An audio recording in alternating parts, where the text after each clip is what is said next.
at sea.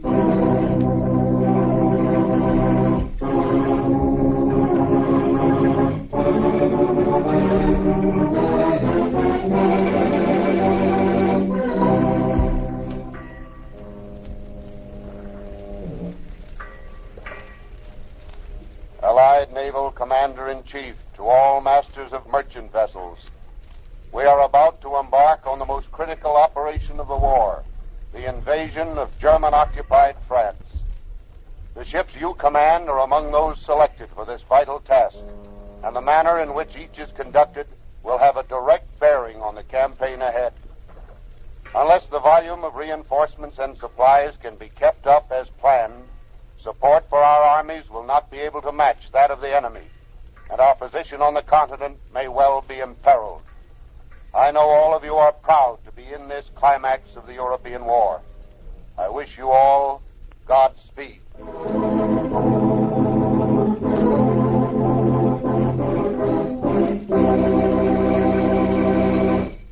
The National Broadcasting Company, in cooperation with the War Shipping Administration, presents the first in a new action series of our Men at Sea, the men who manned the largest merchant marine the world has ever known.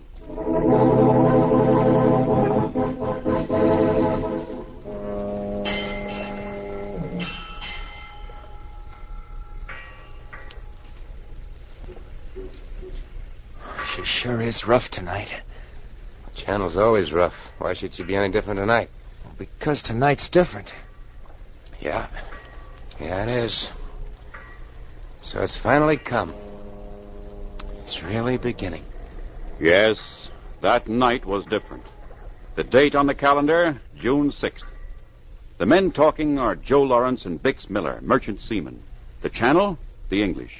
Their ship, the American Liberty ship, Timothy Burke.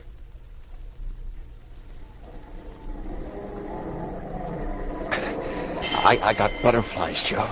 You're seasick, seaman. Nuh-uh. I'm scared. Oh, who ain't? This thing's big. Plenty big. We're getting close. It's getting light. Look at those ships, Joe. Coming out of the night. Glory beat it. The Army, the Navy? And us. Look at the Merchant Marine. Sure, boy. Can't do no invading without the Merchant Marine for trucking. Boy, just take a good look. Maybe those figures they've been handing out about building a lot of ships. Maybe that's gospel. Looks to me like it's the Liberty ships that's invading Europe. Joe, those butterflies of mine, they're gone. This thing's big, sure, but we got enough for big things. You know what I got instead of butterflies, Joe? I got pride. Pride in our part, Joe.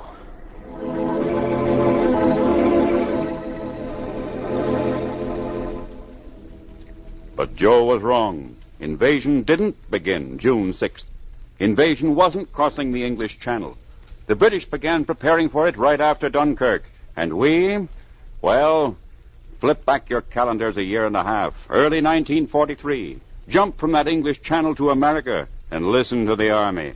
It takes 10 tons of equipment just to get one soldier into the European theater of operations. 10 tons for a single soldier. G.I. Joe and his baggage. After we get him there, he has to be supplied with 60 pounds more equipment a day, every day. Every day. Every soldier. And if you think that's something, listen to the Air Force needs. 15 tons of technical supplies, spare parts, and replacements have to be shipped overseas each month for each plane. By the way, that 15 tons, that don't include ammunition. No, indeed. And ammunition is something an airplane really uses up. Listen. Listen for exactly 5 seconds.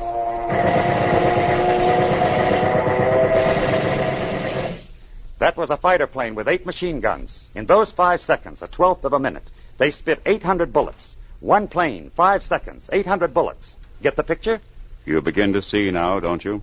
America had a job of shipping to do in 43. First, we had to build them.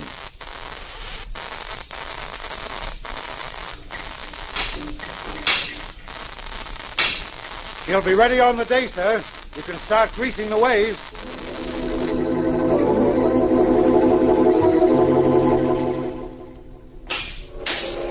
I christen thee the Patrick Henry. the John Paul Jones, the John Smith, the Rex Geisen, the Timothy Burke.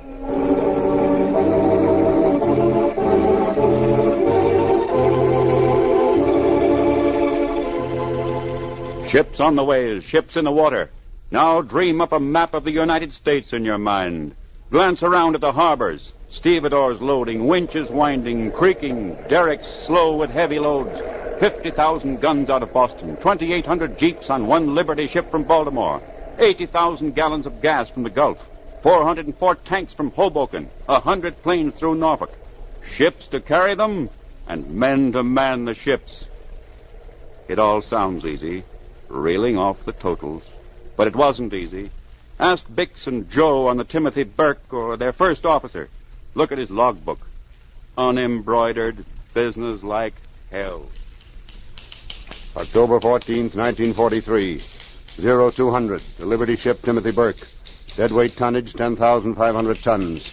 Cargo consisting of vehicles, gasoline, food, medical supplies, amphibious units, and ammunition. Sailed from New York Harbor in convoy with escort. October 16th to October 23rd. Nothing unusual happened. October 24th. All men at stations. All men at stations. Oh, the visibility's so poor. I don't see how we could spot a white iceberg, let alone a dinky, dark periscope. Rain at sea is so sort of superfluous. Uh-huh. That's my thought, too. It's not my word. Well, I just steer where I'm told and pray. But Joe! Huh? Joe, look out! A mine! Mine, dead ahead! I feel thrifty! What hit us? I knew I didn't feel good. Reverse engines, Lawrence. Hi, sir. Where are we hit, sir? Number 1 hold. Not in the ammunition hold, then, sir? You wouldn't be talking to me if it had. There's fire down there, and it's got to be sealed off. I'll take over here. You and Lawrence give him a hand below. Aye, sir. Right.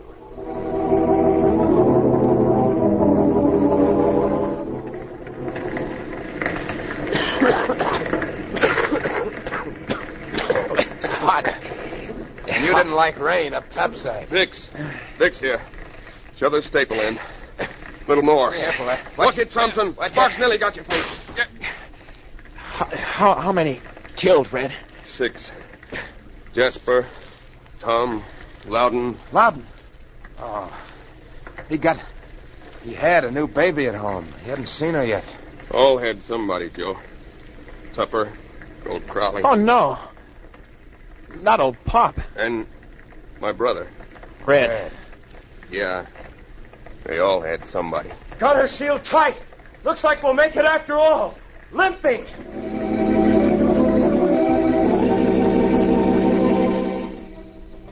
Yes, they limped in. They made it. There was a bit more trouble before landing. October 27th, within enemy air range. 1,524 Junkers 88 flying close formation came directly over. Bombs straddled us both sides, most falling not over 30 to 50 feet out. Gun crew poured everything we had at them. 2 hits. October 28th, made port. They made it. But what about other ships? There was the John Sidney out of New Orleans. Well, it came sliding out of the green-blue waters of the lazy Gulf round the tip of Florida. A dark, runty little tanker with the crew laughing on deck in the sun. So near home. Not worrying yet.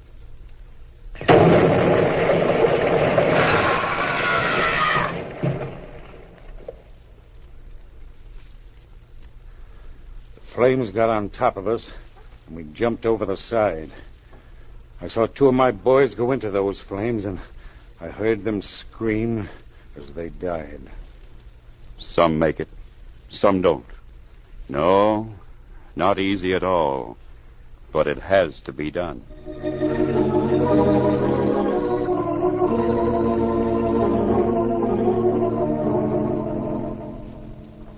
Name, rating, last voyage? George Meeker, A.B., tankerman. Survivor of the wreck John Sidney. Oh, tanker that burned in close? Yes. And you want to sail out again?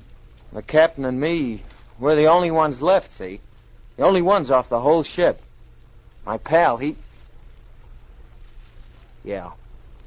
I want in again.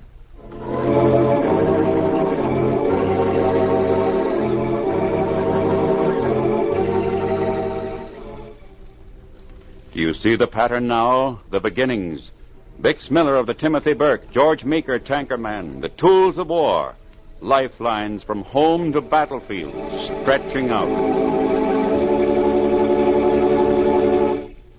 The early invasions, Africa, Sicily, Italy, enlisted the big merchant ships, the Libertys, that could make the long voyage, gave them practice grim and real under fire. For Fortress Europe, well, by the end of 43, the English woods are overflowing with parked vehicles of war. No room left in the park, sir, not for another truck or tank. Put him on the roads and footpaths, then. Camouflage. Add extra guards. Right, sir. The warehouses were filling up, too, and they dug caves in the earth for the ammunition stores. If the Germans don't sink us with their ammunition, the Americans will with theirs.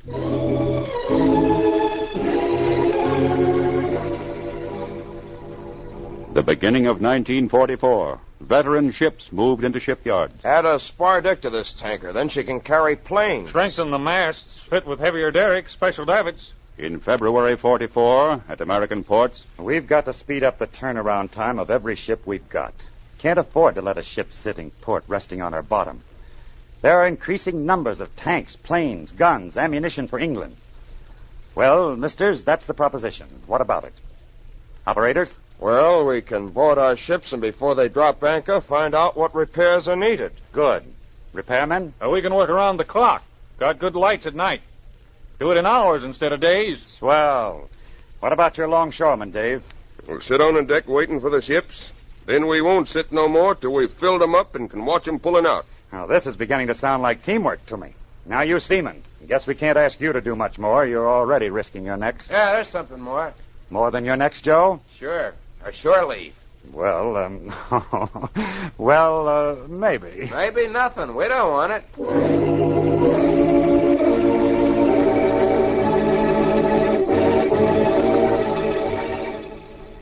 February, March, April, and May, this teamwork clicked. Not every seaman or every longshoreman or every operator, of course, but a lot.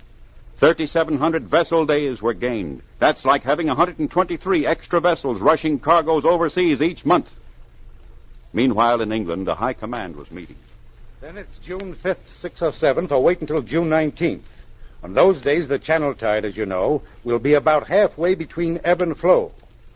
That means high enough to land fairly well up the beaches on sand, not mud, but still low enough to land before the first beach obstacles are reached. If supplies are ready, They are, sir. More ammunition stored around this island now, sir, than was used in World War I. We'll need it.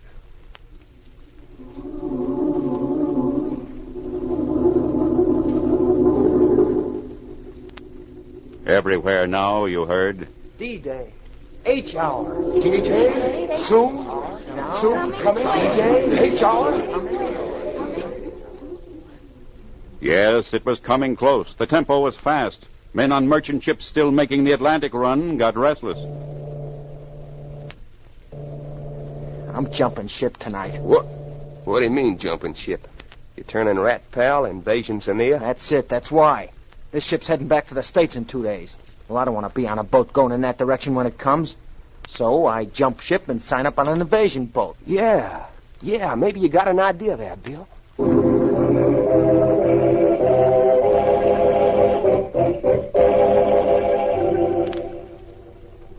Even men back at home got restless. Men of the sea everywhere heard it calling now at Alameda, California Maritime Service School. I wish to drop out of the school, sir, at once.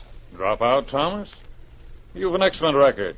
You'll get your rating, don't worry. You'll make a good merchant marine officer. Yes, sir. Thank you, sir. Very kind. But I want to sail out now. At your old rating? Yes, sir. Able-bodied seaman, sir, and ought to be working at it. Destination England, I suppose. No, sir. France.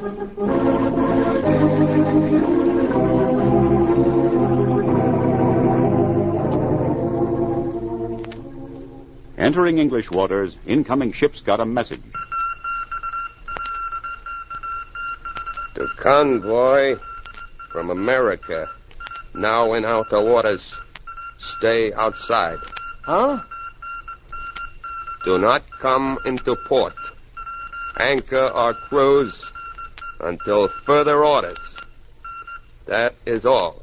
Well, how do you like that? Nice English welcome. Anchor or cruise. Fine target we are sticking up out here in this treeless ocean like a... Like a sore thumb, huh, buddy? A convoy of sore thumbs. They cut it out. They got their reason. That's not an English order. That's Allied. That's invasion. Huh? You think they want any heavier concentrations of shipping in the harbor than necessary now? Or Nazi reconnaissance planes to spot? Oh. Time's that close, huh? I guess. Gee. You're smart, Andy. Sure, that's the merchant marine. Smart guys. And dumb ones. Well, the captain might want this message.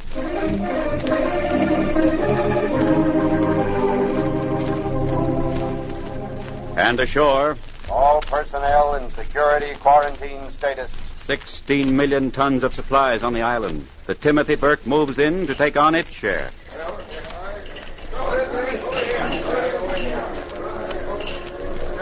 I do not understand this at all, Fix, my boy. I do not. We load only 100 tanks where we could take 400. And now look what's going aboard here. Yeah, rebel and stones.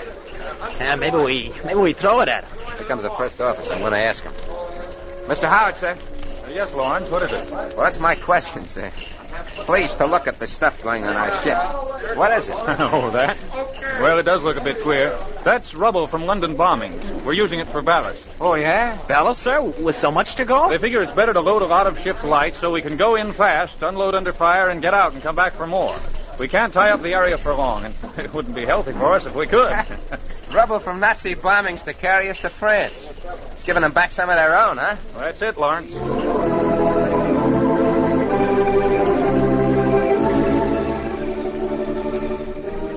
Now the order you heard. Allied Naval Commander-in-Chief to all masters of merchant vessels.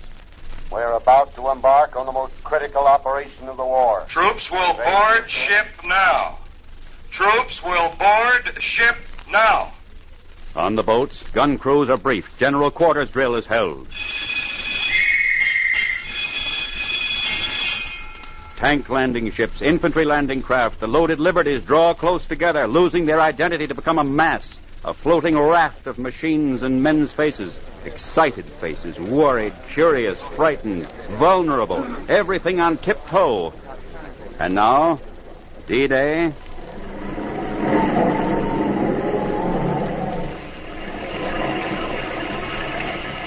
No, not yet. Low pressure area moving in fast. Rain at sea, I always said. 6 o'clock, June 3rd. Invasion postponed minimum of 24 hours. A letdown so sharp it hurt. Destroyers went racing hoarsely after the 1,000 ships already moving toward Normandy, and the men waited on their boats. June 4th, June 5th, rain. Raining on the open boats, on the nervous troops. But by 9 o'clock, the gale had blown itself out. Weather report just in. Clear Tuesday morning, weather closing in by evening. Good for airborne landings, air bombardment, observation for naval bombardment, but not ideal. Not ideal at all. Well, you know, sir, they say too long a look is sometimes as bad as a fatal jump. Yes, I know. Yes. We'll go in Tuesday. D-Day.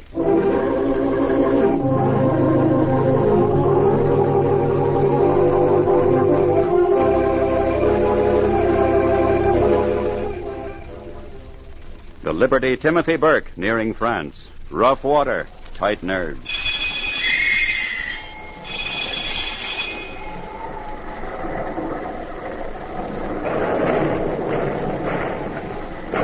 Joe, listen.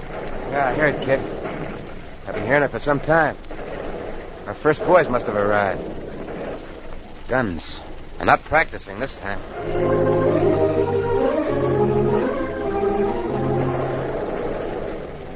Men, we're approaching the beaches now. The Army has already gone in. From the sound of that barrage, they are meeting considerable opposition. They'll need the tanks and ammunition we carry. We'll not have harbor or docks for this unloading, and you men will have the unloading to do. Maybe the Army can help, but they have their hands pretty full. It's a dirty, rough sea. Yeah, I never felt such... But we'll do the best we can. Good luck. Good luck, sir.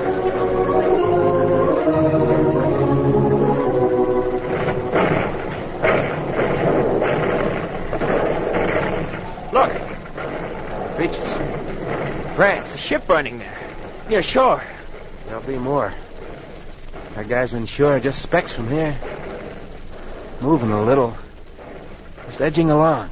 Some of them didn't get to shore, Joe. Bodies. Look, bodies in the water. Poor guys. They look so lonesome there. And those on that beach, they probably only got rifles so far. Their tanks got swamped. See them there? Jeez, I want to give them the stuff we got fast. Tank could do wonders out there. I want to push a tank in the water and ride her in myself. I want... I sound like you, Bix. I guess I'm excited. Oh, look, the burning ship. Her ammunition blew up. Her ammunition and her men. Kind of nice to be deaf right now. Good to be deaf and blind. Oh, God, I hope they don't take pictures. I don't want anyone back home to see this, not my folks. I don't want them to know what it's like. Facts, can't. No time for butterflies now. Pretty, you've seen bodies in the water before. And from your own ship. I know, but this is... Oh, men weren't meant for this. Hurrying so to die. Pushing through big waves and crawling and the noise. Those machine guns spitting at men because they're stronger than human beings. Tearing men. Those aren't specs, Joe, even if they look like it. They're just uniforms. There are a lot of guys from a lot of places. Yeah, kid, I know. There's stars and windows and aches and hearts. But right now, they don't need talk. They need us to do our jobs. Yeah, Joe, thanks. Growing pains, I guess.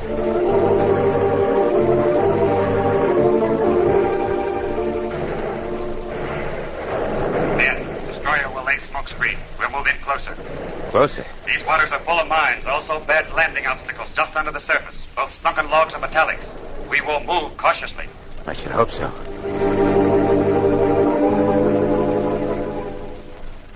We'll anchor here. Barges and rhino rafts coming alongside. We'll unload onto them. All crew members ready. The tanks move first.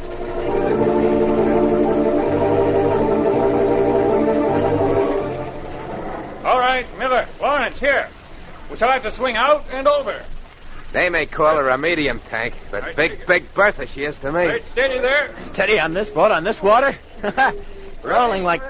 Ready, heave. Oh, what an unfortunate word. Heave there. A little more now. She's over. She's only one of 100, boy.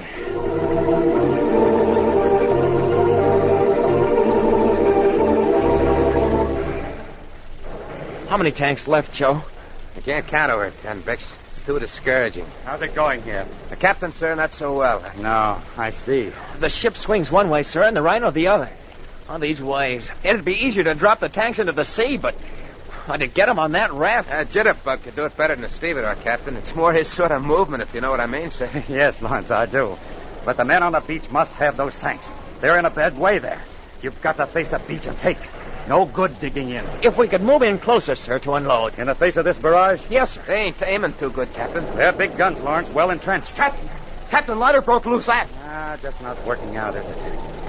Yes, Miller, Lawrence, we'll move in.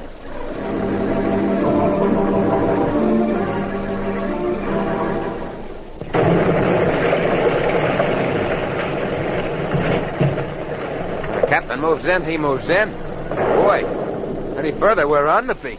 Cable's on her, Red. Take her away. I don't even like misses so close. We're getting the tanks off, Joe. I figure we got about 15 seconds between those big close ones. Must come from one battery. Well, we work in that time, and then... Down flat. Here comes another. I can't figure if it's better to have one hit us and then it's in the past, or to keep on nervous waiting for it to hit us in the future. I'll take all my 16-inch shells in the future, Joe. Ready on another tank?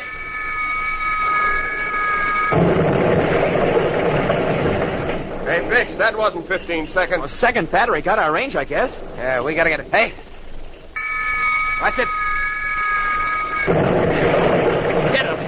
Yeah, didn't touch the tanks. It hit us in the London rubble. All right, get him off. Get him off.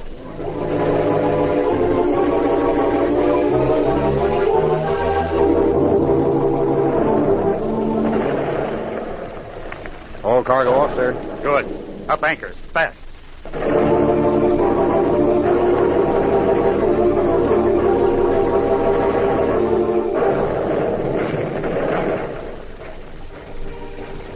Look, Joe, back on shore. They're making them run. Those tanks we landed, digging in, holding tight to that beach sand, rumbling over it. Yeah, man. Oh, you said war isn't pretty, Joe, and it isn't. But some of it is. That is. Men, the word from shore is, this beach is ours and will hold. They add, thanks.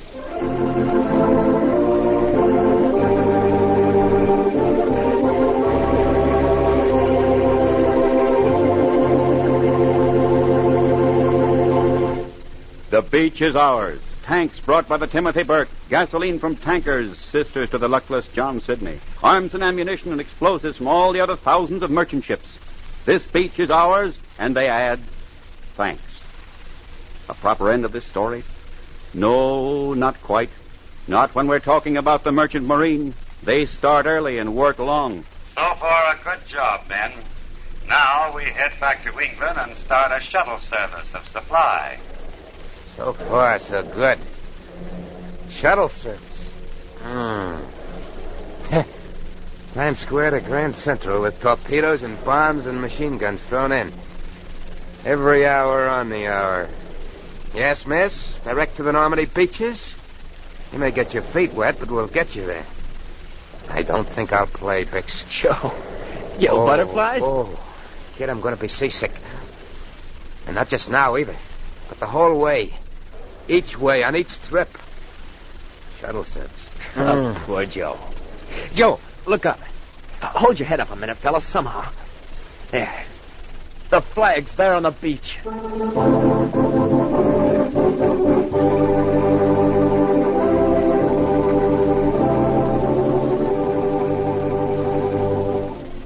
The battle of the beachhead is over.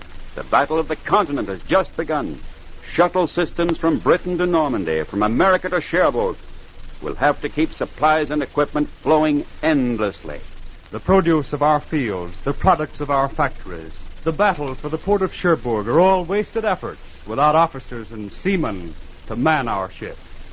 More men are needed. Men who have been to sea, whose knowledge and experience cannot be substituted. If you hold or have held a license or certificate as mate, engineer A.B., cook baker, or radio telegrapher, there's a vital job for you in the merchant marine. Leave your shore job and return to the sea and the decks you know. Wire collect to Merchant Marine, Washington, D.C. Give your name, address, rating, and when you will be available. If you live in a port city, you can apply to your local Warshipping Administration office. If you want to wire, wire collect, Merchant Marine, Washington, D.C.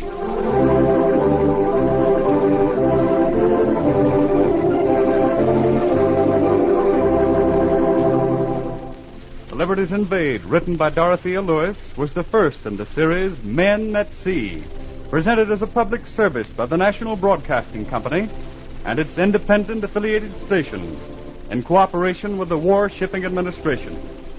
Ted Jewett was the narrator, Ogden Miles was Bex, and Joe Julian played the part of Joe. The entire production was directed by Herbert Rice.